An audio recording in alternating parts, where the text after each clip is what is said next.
Assalamualaikum warahmatullahi wabarakatuh. Kami dari kelompok 7 ingin mempresentasikan tentang etika ilmiah atau plagiasi. Yang pertama ada saya, Amira Mumtaz Salsabila, rekan saya Noval Aklikoir, dan juga Sembada. Next.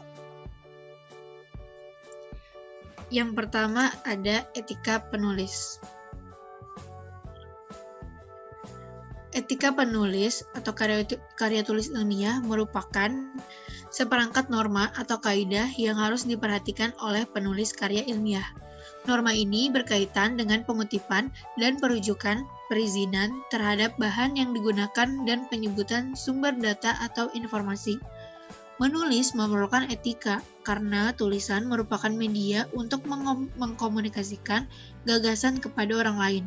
Dalam penulisan karya ilmiah, penulis harus secara jujur menyebutkan rujukan terhadap bahan atau pikiran yang diambil dari sumber lain. Pemakaian bahan atau pikiran dari suatu sumber atau hasil studi empirik orang lain yang tidak disertai dengan rujukan dapat diidentikan dengan pencurian dalam penulisan karya tulis ilmiah. Next. Selanjutnya, kode etik penulis. Adapun kode etik penulis yang pertama, melahirkan karya orsinil, bukan jiplakan. Kedua, menjaga kebenaran dan manfaat serta makna informasi yang disebarkan sehingga tidak menyesatkan. Selanjutnya ada menulis secara cermat, teliti, dan tepat. Ada bertanggung jawab secara akademis terhadap tulisannya. Selanjutnya, memberi manfaat kepada masyarakat pengguna, menerima saran-saran perbaikan dari editor berkala yang dituju, menjunjung tinggi hak, pendapat, atau temuan orang lain. Next.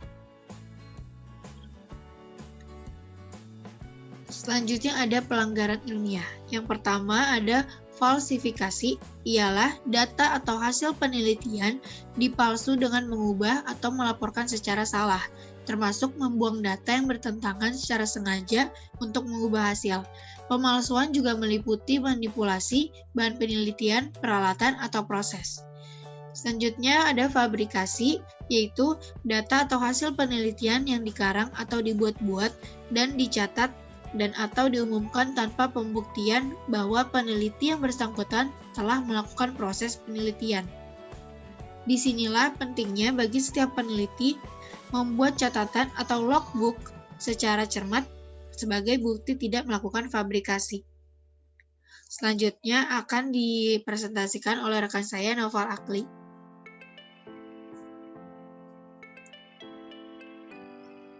Baik, selanjutnya ada plagiat. Plagiarisme berasal dari bahasa Latin plagiaris yang berarti mencuri atau merampok. Mencuri atau merampok di sini diartikan sebagai mengambil karya orang lain tanpa seizin pencipta aslinya, serta tanpa menggunakan kaidah yang berlaku.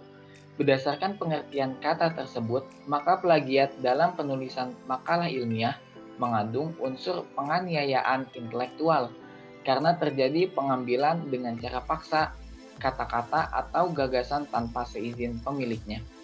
Dapat juga dikatakan mengambil kata-kata atau kalimat atau teks orang lain tanpa memberikan bentuk dan tanpa memberikan dalam bentuk sitasi yang cukup.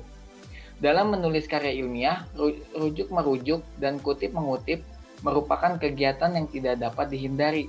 Kegiatan ini amat dianjurkan karena perujukan dan pengutipan akan membantu pengembangan ilmu.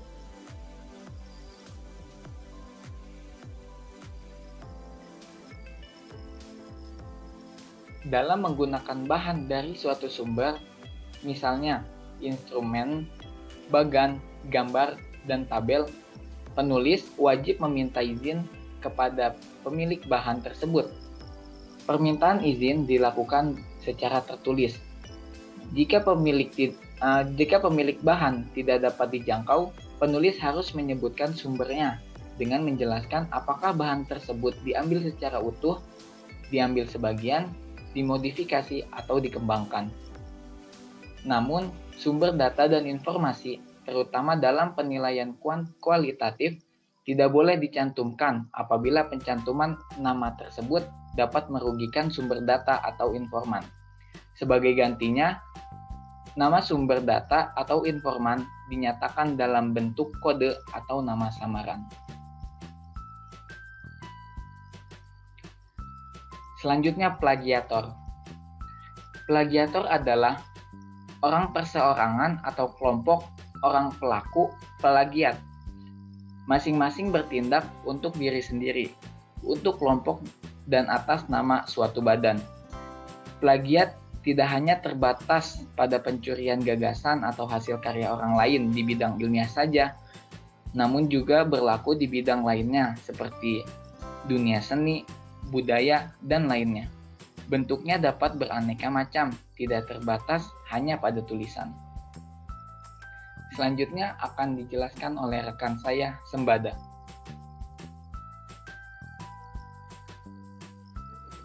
Baik. Selanjutnya, dengan memperhatikan berbagai pendapat tentang plagiarisme, maka untuk menyamakan persepsi mengenai pengertian plagiarisme diatur dalam Peraturan Menteri Pendidikan Nasional atau Permendiknas nomor 17 tahun 2010, pasal 1 ayat 1, yang menyebutkan bahwa plagiarisme sebagai perbuatan secara sengaja atau tidak sengaja dalam memperoleh atau mencoba memperoleh kredit atau nilai untuk suatu karya ilmiah dengan mengutip sebagian atau seluruh karya dan atau karya ilmiah orang lain tanpa menyatakan sumber secara tepat dan memadai. Next.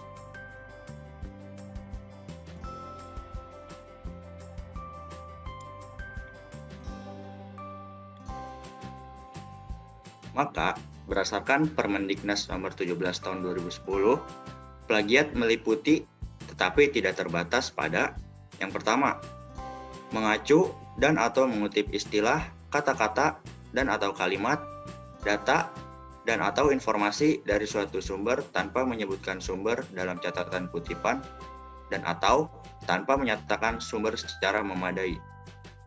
Yang kedua, mengacu dan atau mengutip secara acak istilah, kata-kata dan atau kalimat dan atau informasi dari suatu sumber tanpa menyebutkan sumber dalam catatan kutipan dan atau tanpa menyatakan sumber secara memadai.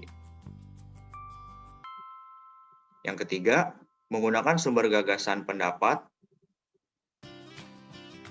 pandangan atau teori tanpa menyatakan sumber secara memadai. Yang keempat, merumuskan dengan kata-kata dan atau kalimat sendiri dari sumber kata-kata dan atau kalimat, gagasan, pendapat, pandangan, atau teori tanpa menyatakan sumber secara memadai. Dan yang kelima, menyerahkan suatu karya ilmiah yang dihasilkan dan atau telah dipublikasikan oleh pihak lain sebagai karya ilmiahnya tanpa menyatakan sumber secara memadai. Next. Nah, maka yang tidak tergolong plagiarisme yaitu yang pertama, menggunakan informasi yang berupa fakta umum. Yang kedua, menuliskan kembali dengan mengubah kalimat atau parafrase opini orang lain dengan memberikan sumber yang jelas. Yang ketiga, mengutip secukupnya tulisan orang lain dengan memberikan tanda batas jelas bagian kutipan dan menuliskan sumbernya. Next. Nah, lalu bagaimana cara menghindari plagiarisme? Cara menghindari plagiarisme dapat dilakukan dengan cara yang pertama, menggunakan, menganalisis, membahas, mengkritik, atau merujuk hasil karya intelektual orang lain, boleh melakukan selama kaidah penggunaannya tetap beradab. Yang kedua, merangkum hasil karya orang lain atau melakukan parafrase pada bagian khusus dalam teks dengan cara penguraian penggunaan kata-kata sendiri, dan nyatakanlah sumber gagasan dan masukkan sumber-sumber yang digunakan dalam daftar rujukan.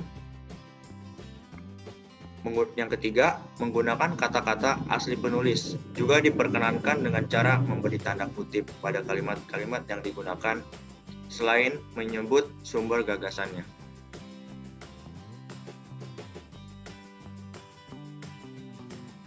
Demikian yang dapat kami sampaikan, kurang lebihnya mohon dimaafkan. Terima kasih. Wassalamualaikum warahmatullahi wabarakatuh.